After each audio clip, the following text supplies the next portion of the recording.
Welcome to the online class. Today we are going to learn about the Vardhanas. In the last class we had studied about the Guptas. So today's class we are going to study about the Vardhanas. So after the Gupta Empire, so the Vardhana Empire flourished in the 6th century. Okay, 6th century CE. Okay, common era.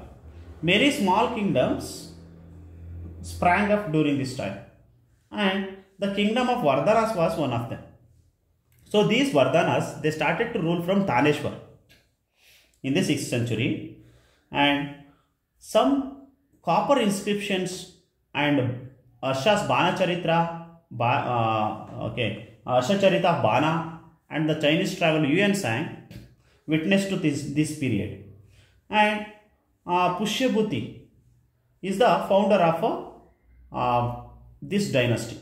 Okay, Pushyabhuti was the founder of a Vardhana dynasty, and the founder of this dynasty actually Pushyabhuti, and the notable rulers of this dynasty was Prabhakara Vardhana and Harshavardhana are the prominent kings of this dynasty. After the death of his father Prabhakara Vardhana and his brother Rajavardhana and Harshavardhana were famous kings who ruled from Taneshwar. And this Harshavardhana and Rajavardhana had a sister named called Rajashri, was married to the king Kanuj. And when the king of Bengal, Shashanka, killed the king of Kanuj, so that time Harsha now went and battled against Bengal king Shashanka, and finally again he was able to restore Kanuj, and now he gave the Kanuj to his sister. He returned back to his sister only. But what happened there? He attacked the king of Bengal, and Magadha came under his control. But he could not advance beyond the Narmada river. So in page number 63 you can see Narmada river is here. Okay, but he could not advance to the Narmada river. What happened there? So there was a great Kannada king name called Chalukya of Pulikeshi II. So there he made him to stop. He made Harshavardhana to stop there only, and he could not defeat, Harshavardhana could not defeat Pulikeshi. And what happened? Of course, unfortunately, by force he has to go back. And of course, Pulikeshi defeated Harshavardhana on the bank of river Narmada, and he did not allow him to cross that river.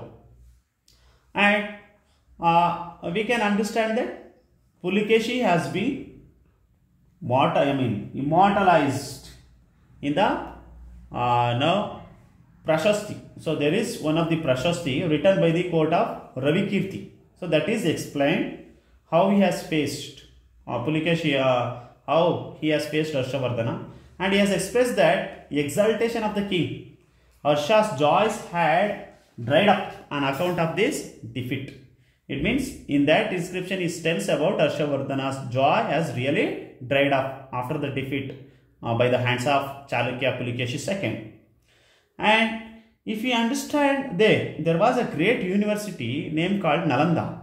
It was one of the Buddhist university, and where many scholars who had studied, and Buddhas also, of course, they believed. Nalanda was one of the name of Buddha, and it was of course one of the ancient university, and Buddha had visited this Nalanda. So that was about that Harshavardhana, of course, gifted to Nalanda. Okay, Kumaragupta had made contribution to fine arts and later on. Okay, so that is one of the important university which was built during their period. That was Nalanda University, one of the Buddhist university. And apart from that, we can see that the king's rule was assisted by the council of ministers.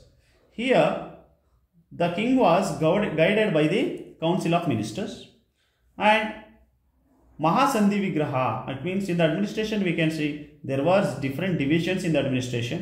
Mahasandhi Vigraha, he was one of the negotiator, and Mahabali and Mahabala the Kruta, okay, he was a military general, and Bhogapati was a tax officer, tax collector, and also Duta.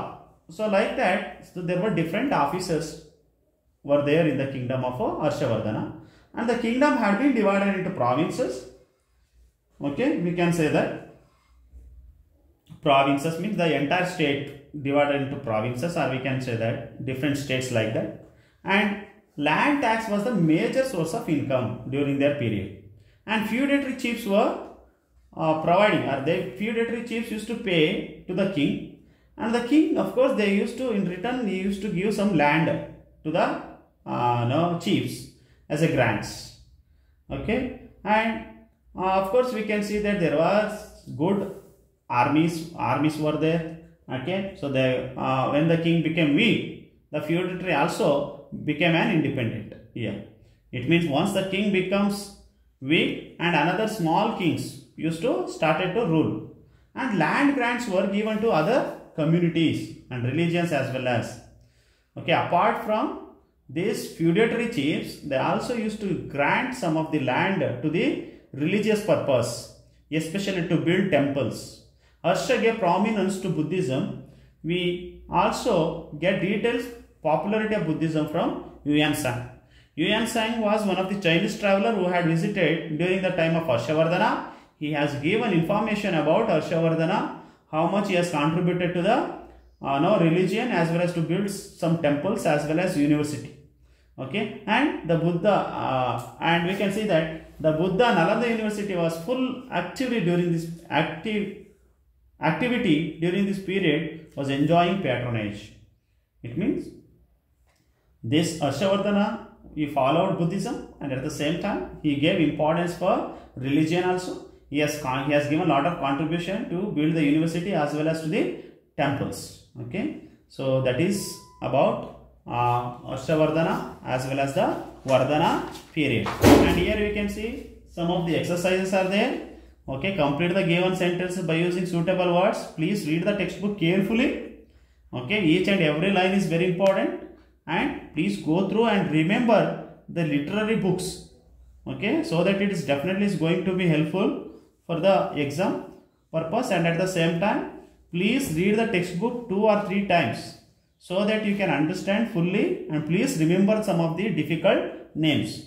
Okay, if you have any doubt you can ask me in the next class. Thank you.